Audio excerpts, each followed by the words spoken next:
We have a collab with Ann Curtis, BLK X Bash. Wow. So that's very exciting. Yeah, we have something in store for you guys next week. So stay tuned.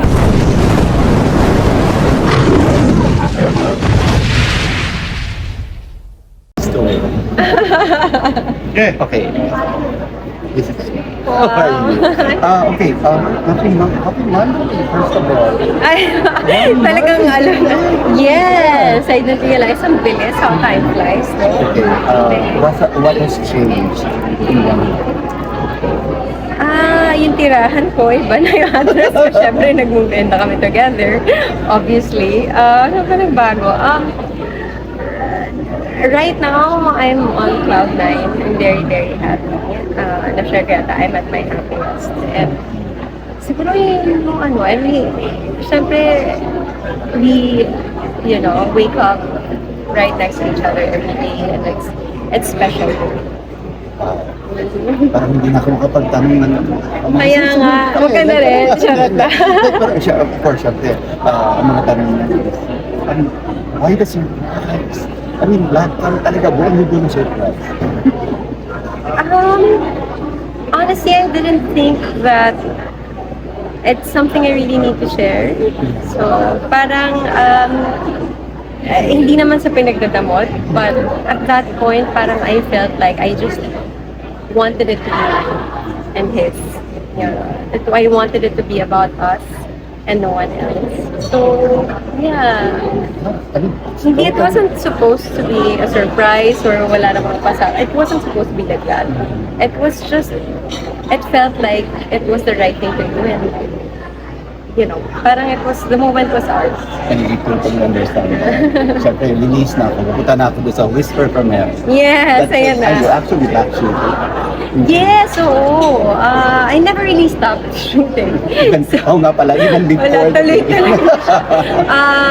Yes, so midway na kami, or more than halfway na kami. So, yeah, nag-enjoy ako katrabaho pa rin sa Tarigsik, Maricar, After this.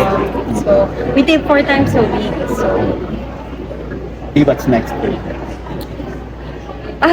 Right now, siguro, syempre Whispers from Heaven. And I still have other opportunities that I'm really open to, doing.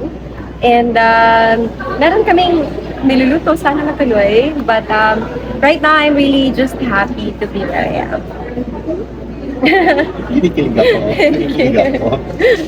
Kinay? Yeah, Casey. Hello. Oh my God. Thank you. Thank you. Congratulations. Salamat. Oo naman. Gusto ko yun. Kinakabahan ka magtanong. Oo. I don't know if I should or... I love that you respect. Thank you. Because I love you. How do you feel na kasama ka dito sa Verge 3 Adult Boost with Collagen? I'm very happy kasi, I worked with some of the people from Century before because nag-endorse ako ng Century Tuna like a few years back. So I know Bea and so it's like going back to family. And so, I'm also very happy and proud that they got me to be an endorser of this product, a breakthrough in milk. First time we're doing a beauty milk and I'm just so happy to be a part of it. First time mo mapakilala as Mrs. ko ba or ano? Oo, first time. Tinanong lang nila ako kagabi ata.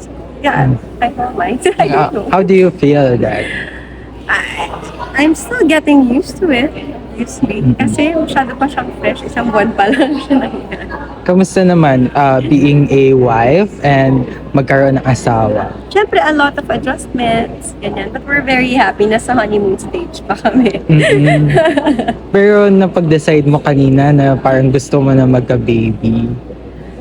Paano nyo na Alam mo, parang feeling ko, hindi na yan nakaka-surpresa sa marami. Oo, pero nga parang as Bea Alonso, ngayon nasa-surprise kami na you're going to have a family na... Syempre, I can't say it'll be tomorrow or next year. I mean, bahala na si Lord, di ba? Parang, it's out of our control. But, of course, we're open to, having a family, building a family. I guess that's one of the like one of the biggest reasons why we got married, to be able to, start a family unit of our own. Nakita mo ba yung before mong video about sa tarot card? Tapos parang accurate siya. Oo nga, nagulat ako. Ang galing, di ba? Naging kaibigan ko na si Nikki after nung episode na yun sa vlog. Mm-mm. Pero hindi ko na siya naisip until binabalik siya ng mga tao sa TikTok. So, kahit ako nagulat ko na. And naka-green ka nun, ah. Oo, I remember. And I rarely wear green. Kaya lang ako nag-green that time kasi I remember yung episode na yun, predictions yun for next year. And yung parang color of the year that year was green. Green, yeah. That's why I was wearing green, but I rarely wear green. Paano mo na pag-stay tong pagiging beauty mo? Yung Paano pagiging nag-stay? gorgeous mo? Siyempre, maintain. Charot. No, but of course, it takes a lot of like effort and hard work. Like right now, it takes a village talaga. It took a village for me to get ready like this. I have my glam team, but like on a day-to-day basis, of course, I have my skincare, I have my nourishment like birch tree. I try to work out as much as I can. Kahit na 10K steps lang at ganyan. So, not only that, even sa mind mo, you have to also enrich your mind. You have to read books, That makes you beautiful as well. So, it takes a lot of effort, but also you have to find joy in doing so because that's self-care. Bea, kasi nagkakaroon na ng collaboration.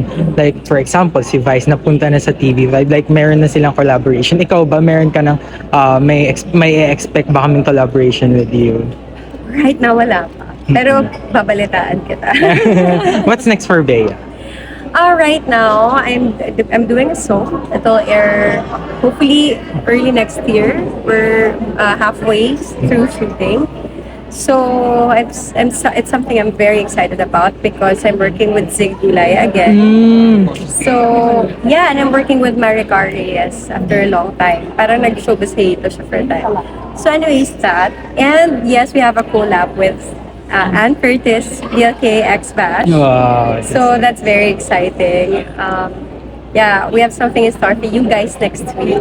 So stay tuned for that.